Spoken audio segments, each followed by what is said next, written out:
मन के अड़ैबू ना तैयारी ना बिना इशारा के अखिया लड़ी ना प्यार बरियारी ना होला ए लाजो जी काहे जब ले दिल में सूरत लिया गड़ी ना।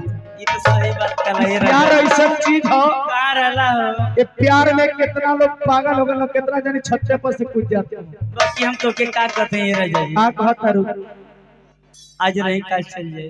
अच्छा आज रही काल चल जाए हां खारी हां कर दो कि रुकबा आज के जाए के ना बा हम जात कहां हम तो रतिया भर तोर संग में रहब और का ठीक बाकी का कथन के का कहता रू नैना से नैना लड़ावेलू कनकी मारी बोलावेलू।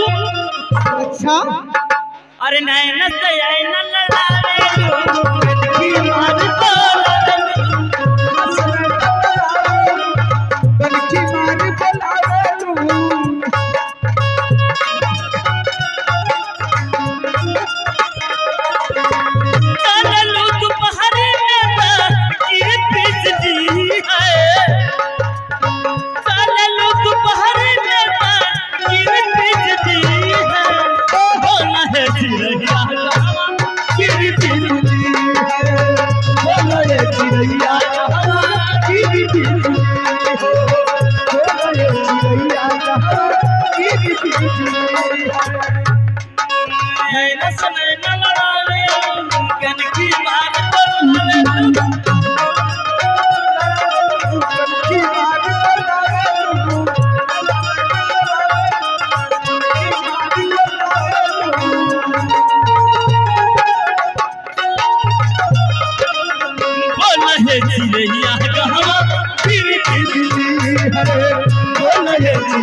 नजर के सामने जिगर के पास कोई रहता है